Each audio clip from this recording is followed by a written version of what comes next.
दोस्तों, बांग्लादेश के ज़्यादातर लोग बंगाली समुदाय से हैं और उनके पूर्वज भी बंगाली ही हैं। उनकी भाषा भी एक जैसी है।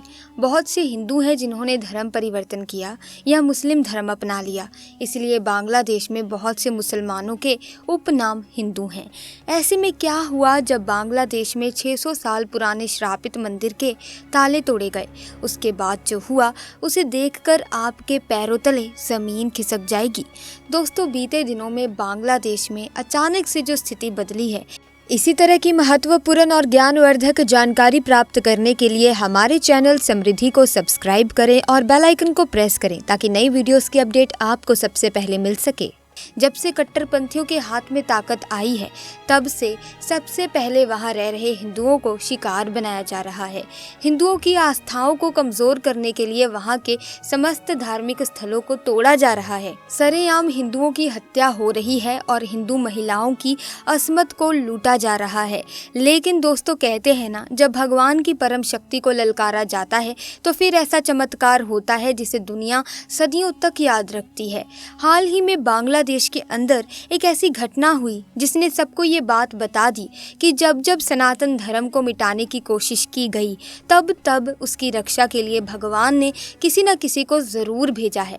हाल ही में जब बांग्लादेश में तमाम तरह के अल्पसंख्यक हिंदुओं को परेशान किया जा रहा था, फिर भी अनेक हिंदू अपने मंदिरों की रक्षा करने के लिए खुद आगे बढ़े।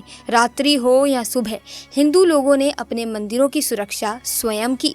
लेकिन कई जगहों पर कट्टरपंथियों की संख्या ज्यादा होने के कारण कई हिंदू मंदिर तोड़ दिए गए, जिनमें इस्कॉन मंदिर और देवी का मंदिर शामिल है।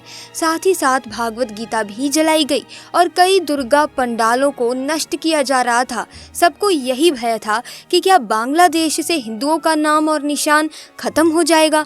तभी कुछ ऐसा हुआ जिसने पूरे बांग्लादेश को हिला कर रख दिया। जब बांग्लादेश में मौजूद कट्टरपंथी एक एक करके समस्त हिंदू मंदिरों को निशाना बना रहे थे, तो इस समय उनकी नज़र एक ऐसे मंदिर पर पड़ी जो पिछले 600 सालों से बंद था। उस मंदिर का नाम ध्यानेश्वरी देवी मंदिर था, जो मुख्य बांग्लादेश से 12 किलोमीटर की दूरी पर स्थित था। उस समय में अक्सर लोग यहाँ पर ध्यान करने व शांति और सुकून की प्राप्ति के लिए जाया करते थे। लेकिन सबके सामने एक ही सवाल था कि आखिर ये मंदिर पिछले 600 सालों से बंद क्यों है। तो वहाँ के स्थानीय लोगों का कहना था कि 600 साल पहले जब मुगलों ने भारत पर आक्रमण किया था, तो उन्होंने कई हिंदू मंदिरों को नष्ट किया था। जब उन्हें पता चला कि लोग इस मंदिर में आकर ध्यान करके सिद्धियां प्राप्त कर रहे हैं और अपनी आस्था को मजबूत कर रहे हैं, तो वो इस ध्यानेश्वरी मंदिर को नष्ट करने के लिए पहुंचे। तब उस समय यहाँ पर कई साधु संत मंदिर के अंदर हवन कर रहे थे और ध्यान अवस्था में बैठे थे। लेकिन उन मुगल आक्रांताओं ने मंदिर के अंदर पहुंचकर हवन कुंड नष्ट कर दिया और उन सभी साधु संतों की हत्या कर दी। लेकिन मरने से पहले एक साधु ने उन्हें श्राप दिया कि जब तक कोई मुसलमान आकर इस मंदिर में देवी की पूजा नहीं करेगा, तब तक इस मंदिर के दरवाजे बंद रहेंगे और अगर कोई इस मंदिर के दरवाजों को खोलना चाहेगा तो उसका पूरा परिवार नष्ट हो जाएगा। इस घटना के बाद कई मुसलमानों से मंदिर में पूजा करने का आग्रह किया गया, लेकिन किसी ने भी अपने धर्म के खिलाफ जाना स्वीकार नहीं किया। जिसके बाद समय के बाद ये बात धुंधली होती गई और तब से लेकर आज तक 600 सालों से ये मंदिर इसी प्रकार बंद पड़ा हुआ है। इस पूरी घटना को सुनने के बाद भी वहां मौजूद कट्टरपंथियों ने मंदिर पर आक्रमण किया और 600 साल बाद उस श्रापित मंदिर के ताले को तोड़ दिया गया। मंदिर की जरूरत थी कि कोई आकर अंदर देवी की पूजा करे, लेकिन कट्टरपंथियों ने मंदिर के अंदर तोड़फोड़ करना शुरू कर दिया और अपना काम पूरा करके वहां से चले गए।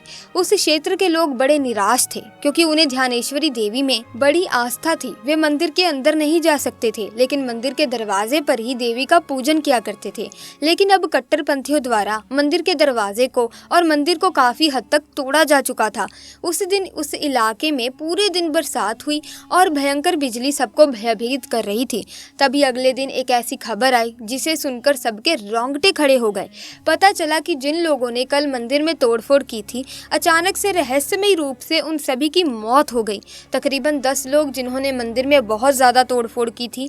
कोई दुर्घटना में, कोई हार्ट अटैक से, तो कोई चलते चलते ही मर चुका है। इस घटना के बाद सब डर चुके थे और ध्यानेश्वरी देवी मंदिर के चमत्कार के बाद से कई दिनों तक कट्टरपंथियों के मन में मंदिर को तोड़ने के प्रति डर बना रहा। इस चमत्कार के बाद कुछ दिनों तक बांग्लादेश में शांति का माहौल भी रहा, लेकिन ये मंदिर वहाँ के लोगों के लिए आस्था का विषय था। इस घटना के बाद बांग्लादेश में अंतरिम सरकार के प्रमुख सलाहकार मोहम्मद यूनुस ने प्रधानमंत्री नरेंद्र मोदी को फोन किया और अपने देश में हिंदुओं और सभी अल्पसंख्यकों की सुरक्षा का आश्वासन दिया। इसके बाद मोहम्मद यूनुस ढाका से ढाकेश्वरी मंदिर पहुंचे, वहां सुरक्षा के स्टारों का मुआयना किया और समस्त हिंदुओं को मंदिर की सुरक्षा और उनकी सुरक्षा का आश्वासन प्रदान किया। तभी ध्यानेश्वरी देवी मंदिर के स्थानीय लोगों ने मोहम्मद यूनुस को एक पत्र लिखा, जिसमें उन्होंने मंदिर की सुरक्षा की मांग की और इतिहास से जुड़ी पूरी घटना के बारे में बताया। जब मोहम्मद यूसुफ उसके पास ये लेटर पहुंचा, तब उन्होंने इस विषय पर बहुत गौर किया और अगले ही दिन ध्यानेश्वरी मंदिर इलाके में पहुंच गए, जहां पहुंचने के बाद उन्होंने धर्म की जंजीर तोड़कर धार्मिक भेदभाव को दूर करते हुए मंदिर के अंदर माता की पूजा की आरती उतारी और 600 साल पुराने श्राप को खत्म किया। उसके बाद वो मंदिर सभी लोगों के लिए हमेशा के लिए खुल गया।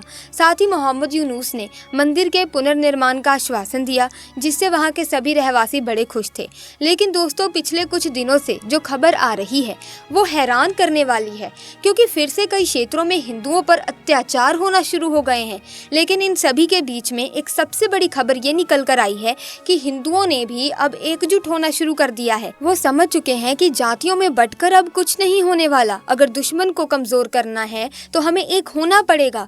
इसके लिए बांग्लादेश के क्षेत्र में 1 करोड़ से भी ज्यादा हिंदुओं ने एक साथ शांति रूप में प्रदर्शन किया, जिससे कट्टरपंथियों के मन में भय जागृत हुआ। क्योंकि एक लकड़ी को तो आसानी से तोड़ा जा सकता है, लेकिन जब एक साथ 10-20 लकड़ियां जुड़ जाएं तो उसे तोड़ना मुश्किल होता है। उसी प्रकार से कुछ हिंदुओं को तो टारगेट किया जा सकता है, लेकिन सब हिंदू एक साथ जुड़ जाए तो फिर उनकी शक्ति किसी को भी हरा सकती है।